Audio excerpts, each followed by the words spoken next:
नमो भगवते वासुदेवाय। स्वागत है आप सभी का हमारे चैनल पर। आज है बृहस्पतिवार और आज के दिन बृहस्पतिवार का व्रत करने से, कथा सुनने से सभी प्रकार की मनोकामनाएं पूर्ण होती हैं। अगर व्रत नहीं रख सकते तो भी कथा अवश्य सुननी चाहिए, क्योंकि कथा सुनने मात्र से ही भगवान बृहस्पति देव की कृपा से धन धान्य सुख सौभाग्य में वृद्धि होती है। तो कथा अवश्य सुननी चाहिए। तो आज के वीडियो में हम आपको बृहस्पतिवार व्रत की कथा सुनाएंगे। तो अगर कथा पसंद आती है लाइक करके शेयर कीजिए। इसी प्रकार की अन्य व्रत कथाएं सुनने के लिए चैनल को सब्सक्राइब कर लीजिए। तो शुरू करते हैं बृहस्पति देव की कथा। प्राचीन समय की बात है। भारत में एक राजा राज्य करता था। वह बड़ा प्रतापी और दानी था। नित्य प्रति मंदिर में भगवत दर्शन करने जाता था। ब्राह्मण और गुरु की सेवा किया करता था। उसके द्वार से कोई भी याचक निराश होकर नहीं लौटता था। प्रत्येक गुरुवार को व्रत रखता और पूजन करता। हर दिन गरीबों की सहायता करता। परंतु ये सब बातें उसकी रानी को अच्छी नहीं लगती थी। वह ना व्रत करती, ना किसी को एक पैसा दान में देती और राजा से भी ऐसा करने को मना किया करती। एक समय की बात है, राजा शिकार खेलने वन को चले गए। घर पर रानी और दासी थी। उस समय गुरु बृहस्पति साधु का रूप धारण करके राजा के दरवाजे पर भिक्षा मांगने आए। साधु ने रानी से भिक्षा मांगी तो वे कहने लगी, हे साधु महाराज, मैं इस दान पुण्य से तंग आ गई हूँ। इस कार्य के लिए तो मेरे पतिदेव बहुत हैं। अब आप ऐसी कृपा करें कि सारा धन नष्ट हो जाए और मैं आराम से रह सकूं। साधु रूपी बृहस्पति देव ने कहा, देवी तुम तो बड़ी विचित्र हो। संतान और धन से कोई दुखी नहीं होता, इसको सभी चाहते हैं। पापी भी पुत्र और धन की इच्छा करता है। अगर तुम्हारे पास धन अधिक है तो भूखे मनुष्यों को भोजन कराओ, प्याऊ लगवाओ, ब्राह्मणों को दान दो, धर्मशालाएं बनवाओ, कुआं, तालाब, बावड़ी, बाग बगीचों आदि का निर्माण करवाओ, निर्धनों की कुंवारी कन्याओं का विवाह कराओ, साथ ही यज्ञ आदि करो।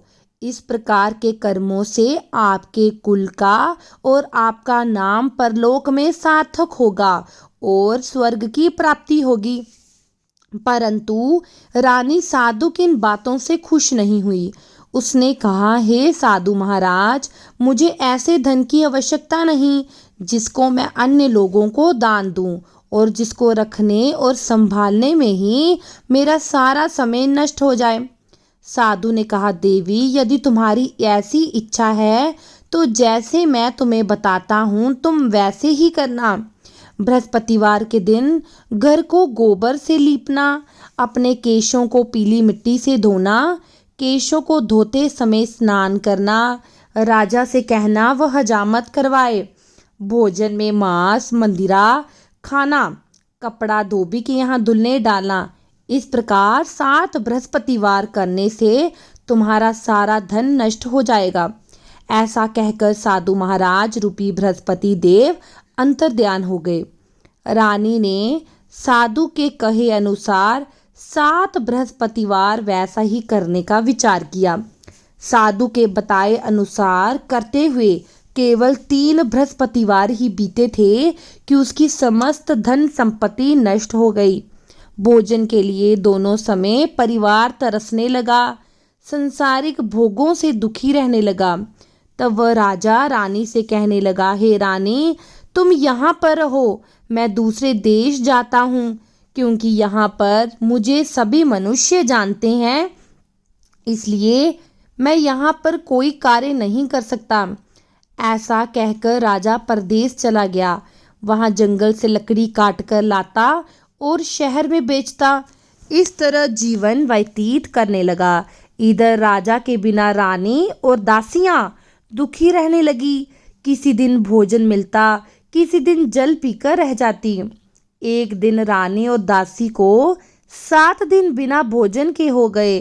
तो रानी ने अपनी दासी से कहा, दासी, पास के नगर में मेरी बहन रहती है, वह बड़ी धनवान है, तू उसके पास जा, वहां से 5 शेर भेजर मांग कर लिया, जिससे कुछ समय के लिए गुजर हो जाए। दासी रानी की बहन के पास गई। रानी की बहन उस समय पूजा कर रही थी। बृहस्पतिवार का दिन था। दासी ने रानी की बहन से कहा, रानी जी, मुझे आपकी बहन ने भेजा है, मुझे 5 शेर भेजर दे दो। दासी ने ये बात अनेक बार कही, परंतु रानी की बहन ने कोई उत्तर नहीं दिया, क्योंकि वे उस समय बृहस्पतिवार की कथा सुन रही थी। जब दासी को रानी की बहन से कोई उत्तर नहीं मिला तो बड़ी दुखी हुई और उसे क्रोध भी आया। वह लौटकर रानी से बोली, रानी, आपकी बहन तो बड़ी धनी स्त्री है, छोटे लोगों से बात नहीं करती। मैंने उससे कहा तो उसने मुझे कोई उत्तर नहीं दिया, मैं वापस चली आई। रानी बोली, दासी, इसमें उसका कोई दोष नहीं। जब बुरे दिन आते हैं तब कोई सहारा नहीं देता, अच्छे बुरे का पता विपत्ति में ही लगता है। अब तो जो ईश्वर की इच्छा होगी वही होगा, ये सब तो हमारे भाग्य का दोष है। उधर रानी की बहन ने सोचा कि मेरी बहन की दासी आई थी, परंतु मैं उससे नहीं बोली, इससे वह बड़ी दुखी हुई होगी। कथा सुनकर विष्णु भगवान का पूजन समाप्त कर वह अपनी बहन के घर गई और कहने लगी, बहन, मैं बृहस्पतिवार का व्रत कर रही थी, तुम्हारी दासी गई, परंतु जब कथा होती है तब ना उठते हैं ना बोलते हैं, इसलिए मैं नहीं बोली। कहो, दासी क्यों गई थी? तो रानी बोली, बहन, हमारे घर पर अनाज नहीं था, वैसे तुमसे कोई बात छुपी नहीं, इस कारण मैंने दासी को तुम्हारे पास 5 शेर भेजर लेने के लिए भेजा था। रानी की बहन बोली, बहन देखो, बृहस्पति भगवान सबकी मनोकामनाएं पूरी करते हैं, देखो शायद तुम्हारे घर के अंदर अनाज रखा हो। ऐसा कहकर दासी घर के अंदर गई तो उसे एक घड़े में भेजर भरा मिल गया। उसे बड़ी हैरानी हुई, क्योंकि उसने एक एक बर्तन देख लिया था। उसने बाहर आकर रानी को बताया। दासी अपनी रानी से कहने लगी, रानी देखो, वैसे जब हमको अन्न नहीं मिलता तो हम रोज व्रत करते हैं, अगर इनसे व्रत की विधि पूछ ली जाए, कथा पूछ ली जाए, तो हम भी क्या करेंगे। दासी के कहने पर रानी ने अपनी बहन से बृहस्पतिवार व्रत के बारे में पूछा तो उसकी बहन ने बताया, बृहस्पतिवार के व्रत में चने की दाल, मुनक्का से विष्णु भगवान का केले की जड़ में पूजन करें, दीपक जलाएं, भोजन करें, कथा सुने।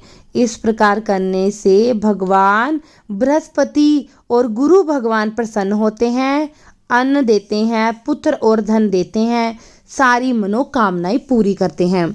व्रत और पूजन की विधि बताकर रानी की बहन अपने घर लौट आई।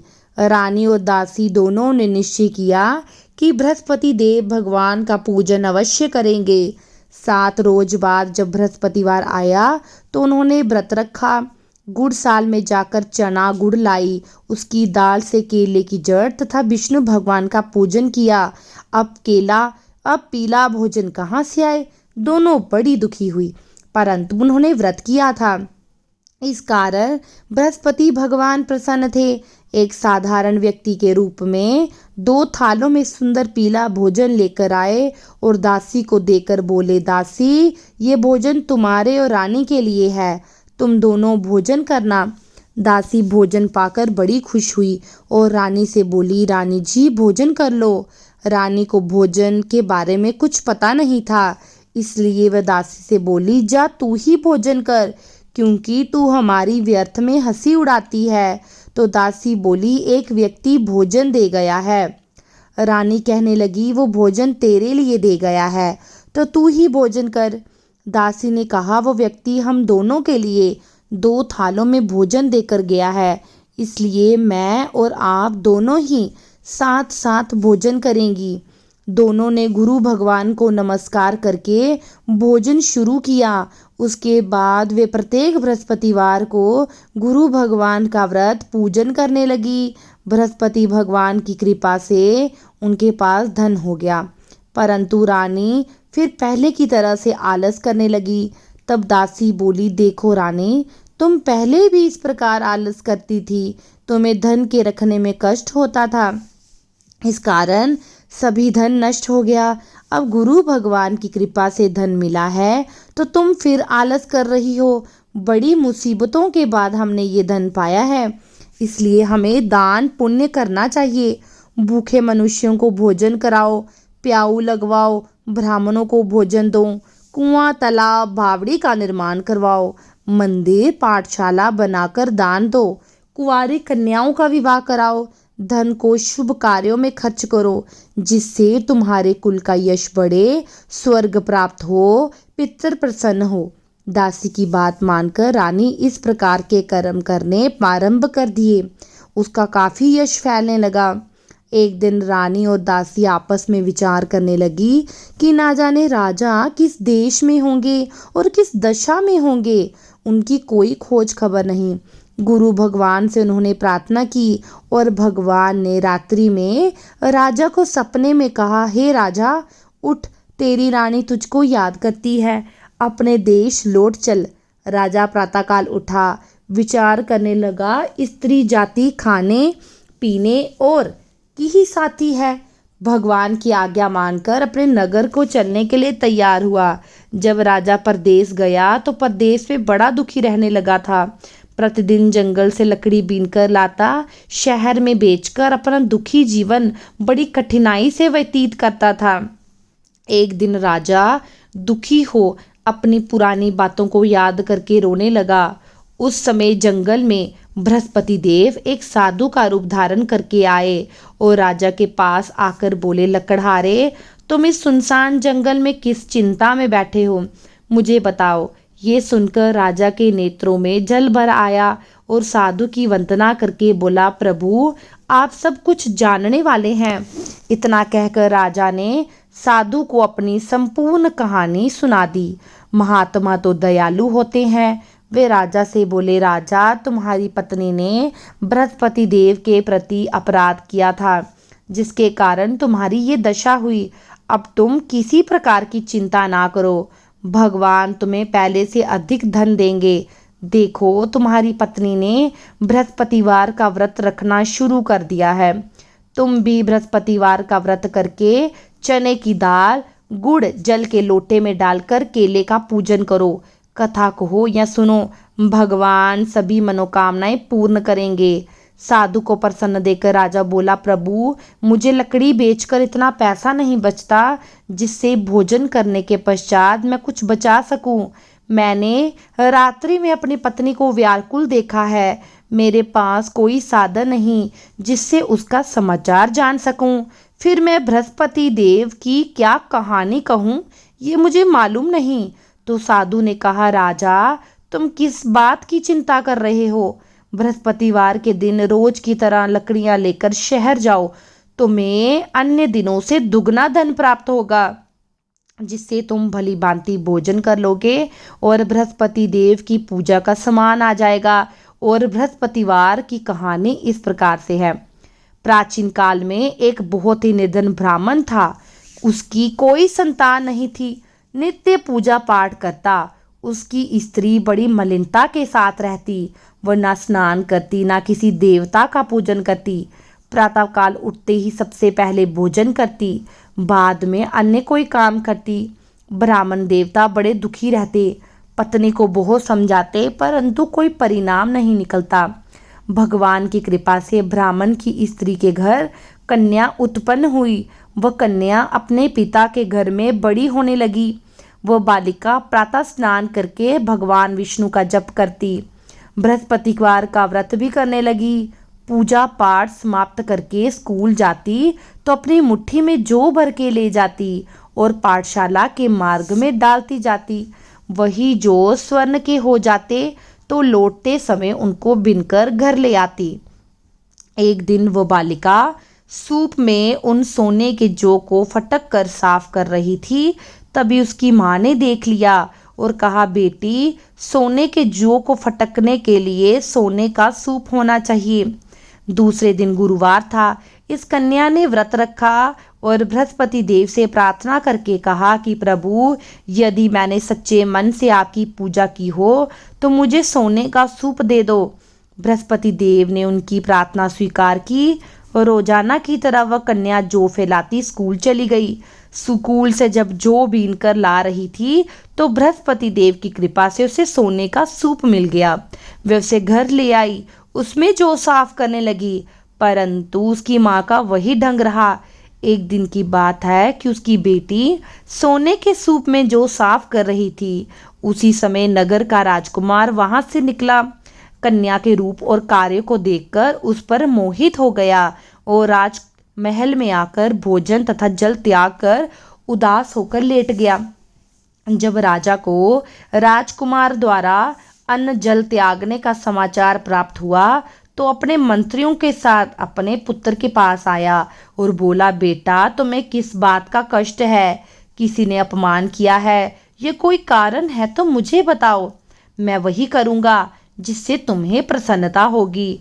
तो राजकुमार ने अपने पिता की बातें सुनी और बोला, मुझे आपकी कृपा से किसी बात का दुख नहीं, किसी ने मेरा अपमान नहीं किया, परंतु मैं उस लड़की के साथ विवाह करना चाहता हूँ जो सोने के सूप में जो साफ कर रही थी।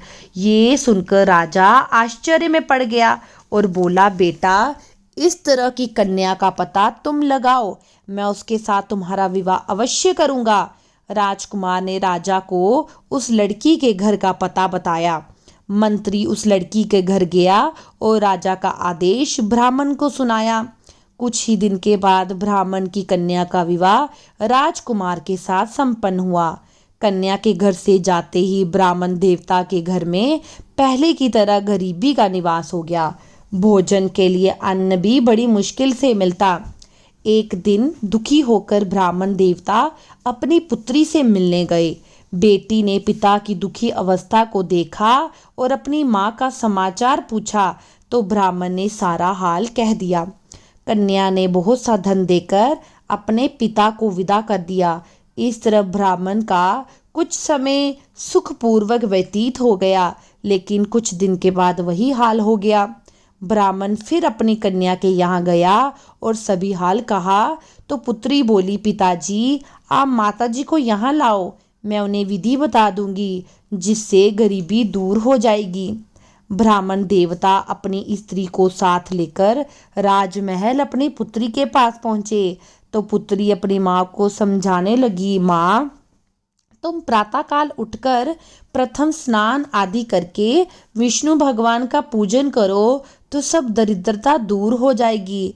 परंतु उसकी माँ ने उसकी एक बात नहीं मानी। वो प्रातःकाल उठकर अपनी पुत्री का जूठा खा लेती। एक दिन उसकी पुत्री को बड़ा गुस्सा आया। उसने एक रात को कोठरी से सारा सामान निकाल दिया और अपनी माँ को उसमें बंद कर दिया। प्रातःकाल उसमें से उसे निकाला, स्नान करवा के पूजा पाठ करवाया तो उसकी माँ की बुद्धि ठीक हो गई। इसके बाद वह नियम से पूजा पाठ करती, प्रत्येक बृहस्पतिवार को व्रत रखती। इस व्रत के प्रभाव से उसकी माँ बड़ी धनवान और पुत्रवती हो गई और बृहस्पति देवता के प्रभाव से स्वर्ग को गई। वह ब्राह्मण भी सुखपूर्वक इस लोक का सुख भोग कर स्वर्ग को प्राप्त हुआ। इस तरह कहानी कहकर साधु देवता वहां से चले गए। धीरे धीरे समय व्यतीत होने पर बृहस्पतिवार का दिन आया। राजा जंगल से लकड़ी काटकर शहर बेचने गया तो उसे उस दिन से अधिक धन मिला। राजा ने चना गुड़ लाकर बृहस्पतिवार का व्रत किया। उस दिन से उसके सारे कलेश दूर हो गए। परंतु जब अगला गुरुवार आया तो बृहस्पतिवार का व्रत करना भूल गया। इस कारण बृहस्पति देव नाराज हो गए। उस दिन राजा ने विशाल यज्ञ का आयोजन किया था उसके नगर में और अपने समस्त राज्य में ये घोषणा करा दी थी, कोई भी मनुष्य अपने घर में भोजन ना बनाए, आग ना जलाए, समस्त जनता मेरे यहाँ भोजन करने आए। जो इस आज्ञा को नहीं मानेगा उसे फांसी की सजा होगी। राजा की आज्ञा के अनुसार राज्य के सभी वासी राजा के भोज में सम्मिलित हुए, लेकिन लकड़हारा कुछ देर से पहुंचा। इसलिए राजा उसे अपने साथ महल ले गए। राजा लकड़हारे को भोजन करा रहे थे तो रानी की दृष्टि उस खूंटी पर पड़ी जिस पर उसका हार लटका था। उसे हार खूंटी पर लटका नहीं दिखाई दिया। रानी को निश्चय हो गया कि मेरा हार इस लकड़हारे ने चुरा लिया है और उसी समय सैनिक बुलाकर उसे जेल में डलवा दिया। जब लकड़हारा जेल खाने में गया तो बड़ा दुखी हुआ और विचार करने लगा, ना जाने कौन से पूर्व जन्म के कर्म से मुझे ये दुख हुआ है, और उस साधु को याद करने लगा जो जंगल में मिला था। उसी समय तत्काल बृहस्पति देव साधु के रूप में प्रकट हुए। उसकी दशा देखकर कहने लगे, अरे मूर्ख, तूने बृहस्पति देवता की कथा नहीं की, इसी कारण तुझे दुख प्राप्त हुआ। चिंता मत कर, बृहस्पतिवार के दिन जेल खाने के दरवाजे पर 4 पैसे पड़े मिलेंगे, उनसे तू बृहस्पति देव की पूजा करना, तेरे सारे कष्ट दूर हो जाएंगे। अगले बृहस्पतिवार उसे जेल के द्वार पर 4 पैसे मिले। राजा ने पूजा का सामान मंगवाकर कथा कही, प्रसाद बांटा। उसी रात्रि को बृहस्पति देव ने उस राजा को सपने में कहा, राजा, तूने जिस आदमी को जेल खाने में बंद किया है वह निर्दोष है, वह राजा है, उसे छोड़ दे। रानी का हार उसी खूंटी पर मिलेगा। अगर तू ऐसा नहीं करेगा तो तेरे राज्य को नष्ट कर दूंगा। राजा प्रातःकाल उठा, खूंटी पर हार टंगा देखकर लकड़हारे को बुलाकर क्षमा मांगी और राजा के योग्य सुंदर वस्त्र आभूषण भेंट करके उसे विदा किया। गुरुदेव की आज्ञा के अनुसार राजा अपने नगर को चल दिया। राजा जब नगर के निकट पहुंचा उसे बड़ा आश्चर्य हुआ।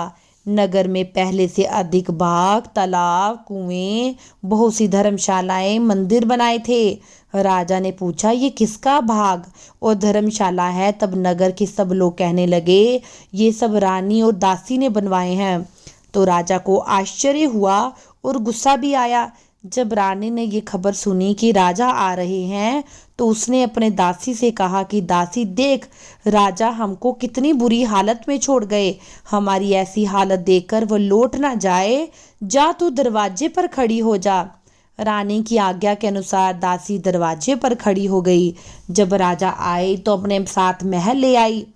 जब राजा आए तो राजा को बड़ा क्रोध आया, अपनी तलवार निकाली और पूछने लगे, ये सब धन तुम्हें कैसे प्राप्त हुआ? तब रानी ने बताया कि हमें ये सब धन बृहस्पति देव के प्रभाव से प्राप्त हुआ है। राजा ने निश्चय किया कि 7 रोज बाद तो सभी बृहस्पति देव का पूजन करते हैं, परंतु मैं रोजाना दिन में 3 बार कथा कहा करूंगा और व्रत किया करूंगा। अब हर समय राजा के दुपट्टे में चने की दाल बंधी रहती, दिन में 3 बार कथा कहता। एक दिन राजा ने विचार किया कि चलो अपनी बहन के यहाँ होके आते हैं। इस तरह निश्चय कर राजा घोड़े पर सवार होकर अपनी बहन के घर गए। मार्ग में उन्होंने देखा कि कुछ लोग एक मुर्दे को लिए जा रहे हैं। राजा ने उन्हें रोका और कहा, मेरी बृहस्पतिवार की कथा सुन लो। वे बोले, हमारा आदमी मर गया है और तुम्हें कथा की पड़ी है, परंतु कुछ आदमी बोलो, चलो तुम्हारी कथा सुन लेते हैं। राजा ने दाल निकाली, कथा कहनी शुरू की। कथा आदि हुई, मुर्दा हिलने लगा। कथा समाप्त हुई, मुर्दा उठकर खड़ा हो गया। राजा आगे बढ़ा, चलते हुए शाम हो गई। आगे मार्ग में उसे किसान खेत में हल चलाता मिला। राजा ने उसे बोला, भैया तुम मेरी बृहस्पतिवार की कथा सुनो। तो किसान बोला, जब मैं तेरी कथा सुनूंगा तब हरैया कौन जोतेगा? जा अपनी कथा किसी और को सुना। राजा आगे चलने लगा। राजा के हटते ही बैल पछाड़ खाकर गिर गए और किसान के पेट में दर्द होने लगा। उसी समय किसान की पत्नी रोटी लेकर आई। जब उसने ये देखा तो अपने पुत्र से सब हाल पूछा और बेटे ने सभी हाल बताया। तो बुढ़िया दौड़ी दौड़ी उस घुड़सवार के पास आई और बोली, मैं तेरी कथा सुनूंगी, तू अपनी कथा मेरे खेत पर चलकर बता। राजा ने लौटकर बुढ़िया के खेत पर जाकर कथा कही, जिसे सुनते ही बैल उठ खड़े हुए और किसान का पेट दर्द खत्म हो गया। राजा अपनी बहन के घर पहुंचा। बहन ने भाई की खूब मेहमानी की। दूसरे रोज प्रातःकाल राजा जगा तो देखने लगा सब भोजन कर रहे हैं। राजा ने कहा, कोई ऐसा मनुष्य है जिसने भोजन नहीं किया, जो मेरी बृहस्पतिवार की कथा सुने? तो बहन बोली, भैया ये देश ऐसा ही है, पहले यहाँ के लोग भोजन करते हैं, बाद में अन्य काम करते हैं। अगर पड़ोस में कोई हो तो मैं देख कर आती हूँ। ऐसा कहकर बहन देखने लगी, परंतु उसे कोई ऐसा व्यक्ति नहीं मिला जिसने भोजन नहीं किया हो। अंत वह एक कुम्हार के घर गई जिसका लड़का बीमार था। उसे मालूम हुआ उनके यहाँ 2-3 दिन से किसी ने भोजन नहीं किया। तो रानी ने अपनी भाई की कथा सुनाने के लिए कुम्हार को तैयार करवा लिया। राजा ने जाकर बृहस्पतिवार की कथा कही, जिसे सुनकर लड़का ठीक हो गया। अब राजा की प्रशंसा होने लगी। एक दिन राजा ने अपनी बहन से कहा, हम अपने घर को जाएंगे, तुम भी तैयार हो जा। राजा की बहन ने अपनी सास से अपने भाई के साथ जाने की आज्ञा मांगी तो सास बोली, चली जा, पर लड़कों को मत ले जाना, क्योंकि तेरे भाई की कोई संतान नहीं। बहन ने अपने भाई से कहा, भैया मैं चलूंगी, पर बालक नहीं जाएंगे। राजा ने कहा, जब बालक नहीं जाएंगे तो तू क्यों करेगी वहां जाकर।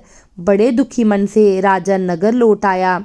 अपने रानी से कहने लगा, हम निर्वंशी राजा हैं, हमारा मुख देखने का कोई धर्म नहीं। बिना भोजन किए शैया पर लेट गया। रानी बोली, हे प्रभु, बृहस्पति देव ने हमें सब कुछ दिया, हमें संतान भी अवश्य देंगे। उसी रात बृहस्पति देव ने राजा को सपने में कहा, राजा उठ, सोच त्याग, तेरी रानी गर्भवती है। राजा को ये समाचार सुनकर बड़ी खुशी हुई और 9 महीने रानी के गर्भ से एक सुंदर पुत्र पैदा हुआ। तब राजा बोला, हे रानी, स्त्री बिना भोजन के रह सकती है, पर बिना कहे नहीं रह सकती। मेरी बहन आए तो उससे कुछ मत कहना। तो रानी ने हाँ कर दी। जब राजा की बहन ने ये शुभ समाचार सुना तो बड़ी खुश हुई। अपने भाई की यहाँ आई। तभी रानी ने कहा, घोड़ा चढ़ाकर नहीं आई, गधा चढ़ी आई। तो राजा की बहन बोली, भाभी, अगर मैं इस प्रकार ना कहती तो तुम्हें औलाद कैसे मिलती। बृहस्पति देव ऐसे ही हैं, जैसे जिसके मन में कामना है सभी की पूर्ण करते हैं। जो सद्भावना पूर्वक बृहस्पतिवार का व्रत करता है, कथा पढ़ता है, सुनता है, दूसरों को सुनाता है, बृहस्पति देव उसकी सभी मनोकामनाएं पूरी करते हैं। बृहस्पति देव सदैव उनकी रक्षा करते हैं। जो संसार में सद्भावना से गुरुदेव का पूजन और व्रत सच्चे हृदय से करते हैं, उनकी सभी मनोकामनाएं पूरी होती हैं। जैसी सच्ची भावना से रानी और राजा ने बृहस्पति देव की कथा का गुणगान किया तो उनकी इच्छाएं बृहस्पति देव ने पूर्ण की। इसलिए सबको कथा सुनने के बाद प्रसाद लेकर जाना चाहिए और हृदय से उनका मनन करते हुए जयकारा बोलना चाहिए। बोलिए बृहस्पति भगवान की जय।